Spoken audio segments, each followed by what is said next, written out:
जी उसको कभी क्या बोलती है, कभी किसी चीज के लिए मना करती है, वो परेशान हो जाती है। ध्यान से समझना। यानी कि उसकी जो माता जी जो होती है वो क्या बोलती है, don't bite your nails Amanda, यानी कि अपने नाखूनों को मत काटो या मत चबाओ अमांडा, अरे अमांडा अपने नाखूनों को मत चबाओ। Don't hunch your soldiers Amanda, stop that slouching and sit up straight. ठीक है, ध्यान से समझना। इसमें ऐसे शब्द हैं जो आपको इनका मतलब नहीं पता। ठीक है, हंच का मतलब क्या होता है, हंच का मतलब होता है पीठ झुकाकर बैठना, पीठ झुकाकर बैठना।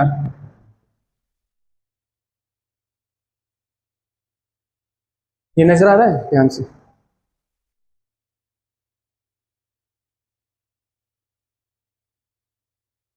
ध्यान से समझना। यानी कि हंच का इसमें मतलब होता है पीठ झुकाकर बैठना, यूं आराम से सुस्ती में बैठे। ठीक है, स्लोचिंग का मतलब होता है सुस्ती में,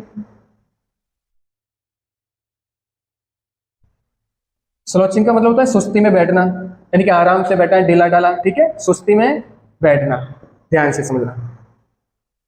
and sit up straight, straight का इसमें मतलब होता है सीधे बैठना, सीधा। ठीक है, ओके, ध्यान से समझना। यानी कि उसकी जो माता जी होती है वो क्या बोलती है, don't bite your nails Amanda, don't hunch your soldiers Amanda, stop that slouching and sit up straight Amanda. यानी कि अरे अमांडा अपने नाखूनों को मत काटो या मत चबाओ। डोंट हंच योर सोल्जर्स, यानी कि आप जो अपने सोल्जर्स का मतलब होता है यू कंधे, इन कंधों को आप यू झुका के बैठो, इस तरह से आप मत बैठो। Stop that slouching and sit up straight, और एकदम सीधा बैठो। ठीक है, ये कौन बोलता है, उसकी माता जी बोलती है, किससे, अमांडा से। ठीक है, फिर अमांडा क्या कल्पना करती है जब ऐसा बोलती है उसकी माताजी, तो अमांडा क्या कल्पना करती है, क्या सोचती है, ध्यान से समझना।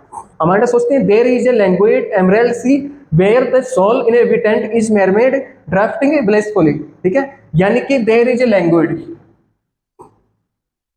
एक ये शब्द आ गया, एक ये शब्द आ गया। जब तक इन शब्दों का मतलब आपको पता नहीं होगा, इनका अर्थ, आपको ये पोएम पढ़ना भी नहीं आएगा। ध्यान से समझना। एक ये रहा आपके सोल, एक इनहेबिटेंट है, हालांकि इसका मतलब सब जानते हैं, निवासी होता है, यानी कि निवास करना। मेरमेड,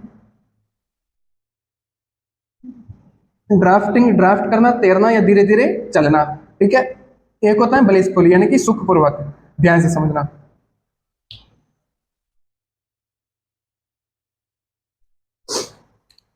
लैंग्वेज का मतलब इसमें क्या होता है, इसका मतलब होता है आरामदायक, आरामदायक। ठीक है, एमराल्ड सी का मतलब होता है हर एक, मतलब जैसे पन्ने के जैसा रूप होता है ना, ठीक है, वैसा समुद्र होना चाहिए, यानी कि एकदम शांत स्वभाव का।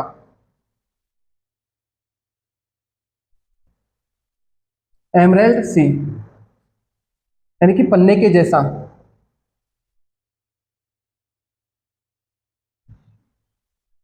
ठीक है, सोल का मतलब क्या होता है, अलोन, अकेला। सोल, सोल का मतलब होता है अकेला। ठीक है, इनहेबिटेंट का मतलब क्या होता है, निवासी होता है। ठीक है, इनहेबिटेंट का मतलब आप सभी जानते हो कि निवासी होता है। मेरमेड का मतलब क्या होता है, जलपरी होता है। ठीक है, इन शब्दों का मतलब यहाँ पे मैं लिख रहा हूँ, इसका तो जो मतलब होगा वो होगा निवासी। ठीक है, इसका मतलब होगा जलपरी, जल में रहने वाली जलपरी। कौन सी परी, जलपरी। ठीक है, परी जो जल में रहती है, जलपरी। क्राफ्टिंग मतलब धीरे धीरे चलना या तैरना एक तरह से। ठीक है, ब्लिसफुली का मतलब होता है सुखपूर्वक, आनंद पूर्वक, यानी कि कोई हड़बड़ी नहीं है, कोई शांत वातावरण है, कोई आने जाने वाला नहीं है, कोई टोकने वाला नहीं है उसको वहां पे। ठीक है, यानी कि ये बात उसकी माता जी ने बोली, किससे, अमांडा से बोली थी। फिर अमांडा क्या सोचती हैं, क्या इमेजिन करती है, ध्यान से समझा।